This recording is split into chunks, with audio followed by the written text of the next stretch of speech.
Marhaban bikum jami'a. Pada kesempatan kali ini kita akan membahas salah satu sahabat Nabi Sallallahu Alaihi Wasallam yang bernama Tufail bin Amr ad-Dawsi. Pada musim pasar Uqad ya. Jadi di Makkah itu terdapat pasar musiman yang dinamakan dengan Uqad. Pada musim tersebut biasanya penyair-penyair Arab berkumpul di tempat tersebut di pasar Uqad tadi untuk membangga-banggakan syair mereka masing-masing. Dan kali ini Tufail bin Amr ad-Dawsi, beliau adalah sosok seorang penyair Arab dari Bani Daus, ikut serta dan menghadiri acara tersebut. Tufail bin Amr ini merupakan sosok orang yang sangat mulia dan dimuliakan oleh orang-orang. Karena Tufail pintar dalam bersair, karena dia merupakan seorang penyair, maka orang-orang Quraisy takut bahwasanya Tufail ini masuk Islam sehingga bisa membela Islam dengan syairnya tersebut. Karena orang-orang Quraisy takut bahwasanya Tufail masuk Islam, maka mereka menghalang-halangi Tufail untuk tidak mendengar perkataan Nabi Sallallahu Alaihi Wasallam dan diharap untuk tidak bertemu Nabi Muhammad Sallallahu Alaihi Wasallam sama sekali.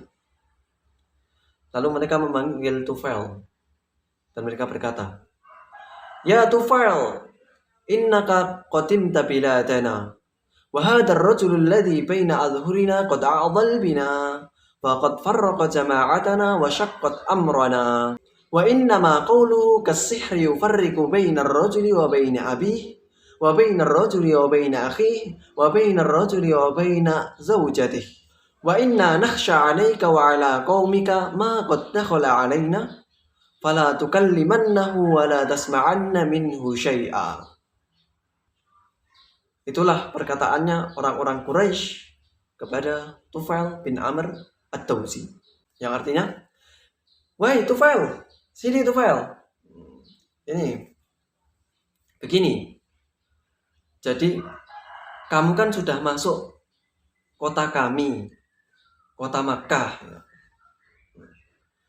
Dan di kota Makkah ini ada orang yang namanya itu Muhammad. Muhammad itu orangnya suka buat onar dan buat ribut antara kita semuanya penduduk Makkah ini. Dan kalau kamu tahu itu perkataannya Muhammad itu loh kayak sihir. Jadi setiap orang yang mendengarnya itu bisa terhipnotis karena dia. Seseorang anak bisa bermusuhan dengan bapaknya itu karena omongannya dia.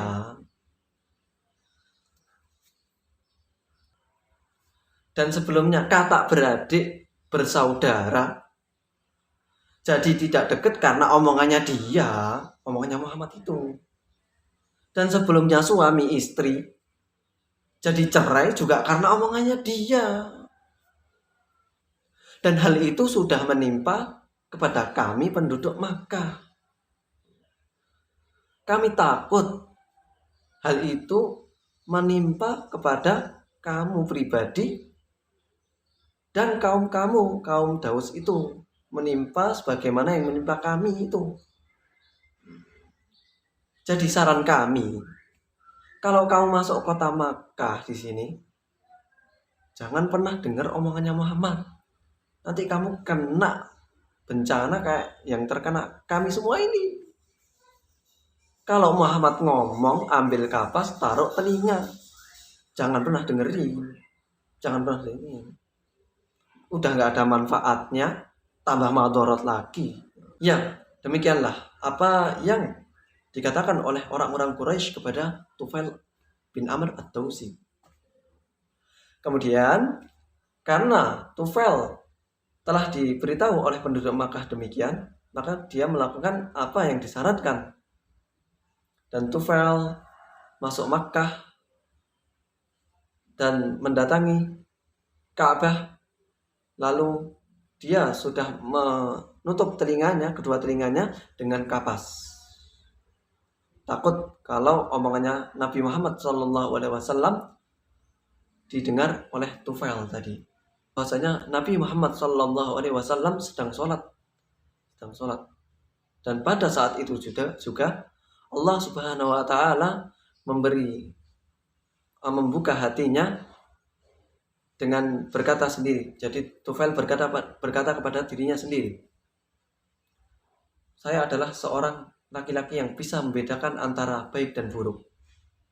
Kalaupun perkataan Muhammad ini baik, saya terima. Kalau buruk, saya bisa memilih itu dan saya tahu. Lantas Tufail mendengar bacaan Nabi Muhammad SAW dan singkat cerita mengikuti Nabi Muhammad SAW ke rumah beliau.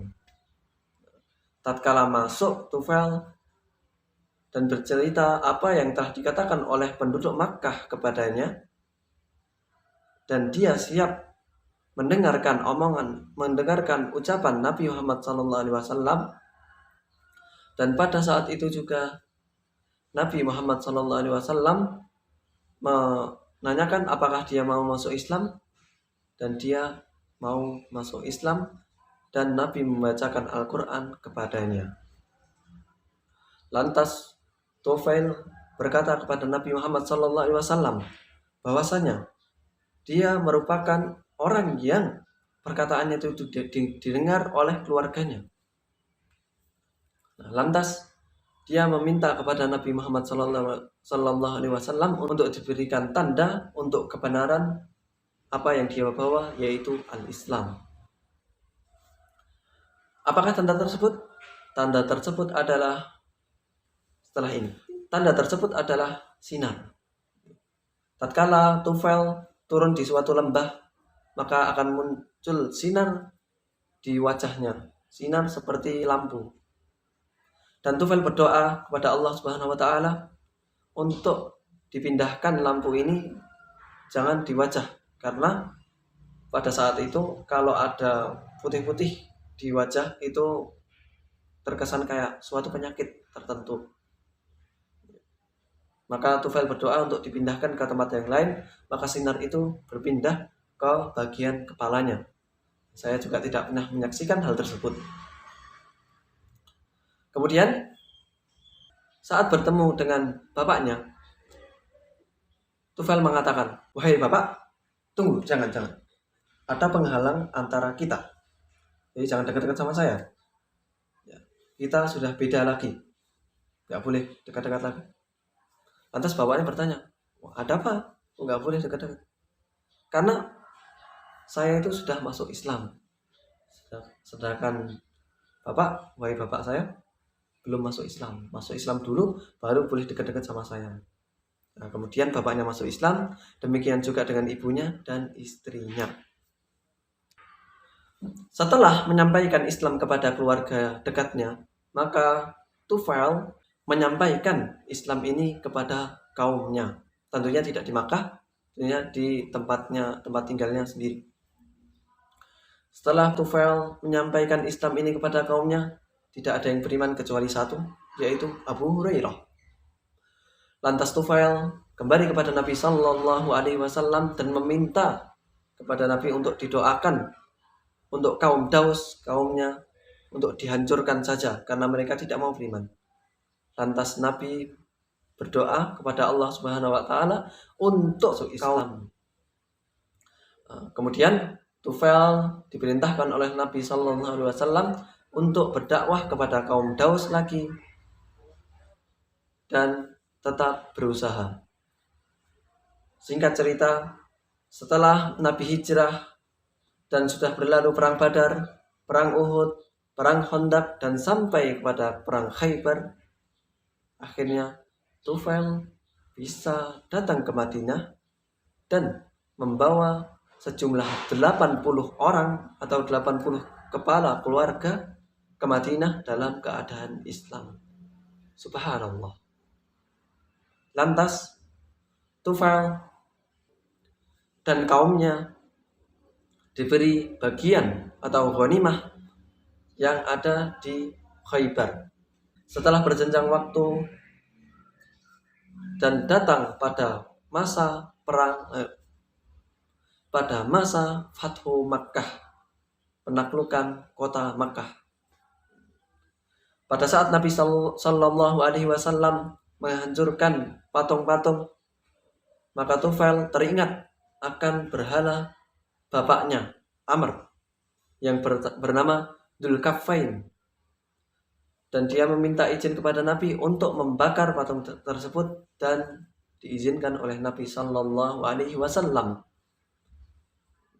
Setelah beberapa waktu dan telah datang ajal Nabi Muhammad Sallallahu Alaihi Wasallam, maka Tufail baru memulai ujiannya dalam Islam ini, yaitu untuk memerangi orang-orang yang mereka itu murtad setelah keislaman mereka, setelah wafatnya Nabi Muhammad Sallallahu Alaihi Wasallam. Lantas Tufail bermimpi. Dalam mimpinya itu, Tufail melihat bahwasanya dirinya itu sudah rambutnya itu sudah digundul dan keluar burung dari mulutnya, keluar burung. Dalam mimpinya dia melihat seperti itu, dan dia melihat sosok perempuan datang kepadanya, dan dia masuk kepada kemaluannya. Anaknya, yaitu Amr bin Tufail, mencarikan rumput untuk bapaknya, dan anaknya itu ditahan darinya, jadi tidak bisa bertemu dengan anaknya itu. Tatkala teman-temannya mendengar mimpi tersebut, mereka hanya berkata, baik, insya Allah baik. Tapi Tufail berkata kepada teman-temannya, saya tahu dan bisa menafsirkan takwil mimpi tersebut. Lalu teman-temannya bertanya, apa? Bahwasanya kepala saya sudah gundul. Takwilnya adalah kepala saya sudah diletakkan, yaitu jatuh, yaitu terbunuh. Dan keluar burung dari mulut saya. Itu yang berarti adalah ruh saya telah dicabut. Dan saya masuk pada kemaluan sosok perempuan. Itu saya sudah dikuburkan dan saya sudah meninggal, sudah mati. Dan kemudian anak saya itu mencari rumput untuk saya, dan saya ditahan darinya, adalah anak saya nanti senasib dengan saya, yaitu mati, meninggal senasib dengan saya. Tidak lama kemudian Tufail mengikuti perang Yamamah, dan di sana juga Tufail syahid. Dan anaknya waktu perang Yamamah terluka-luka hingga datang pada perang Yarmuk, dan anaknya syahid demikian sebagaimana bapaknya syahid.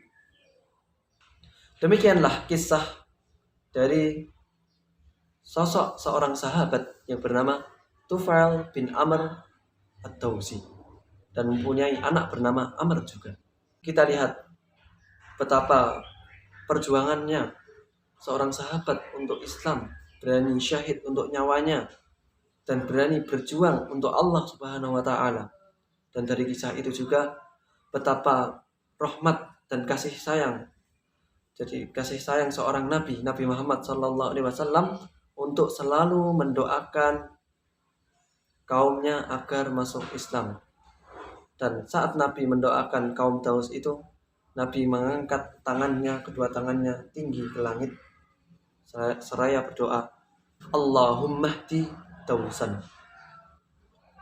Sekian sedikit cerita dari saya tentang Tufail bin Amr ad-Dawsi. Semoga kita sama-sama bisa mengidolakan sosok seorang sahabat tersebut, dan kita sama-sama menjadi hamba yang soleh. Dan apabila ada keterangan saya yang salah, kalian bisa cek di kolom komentar. Syukron.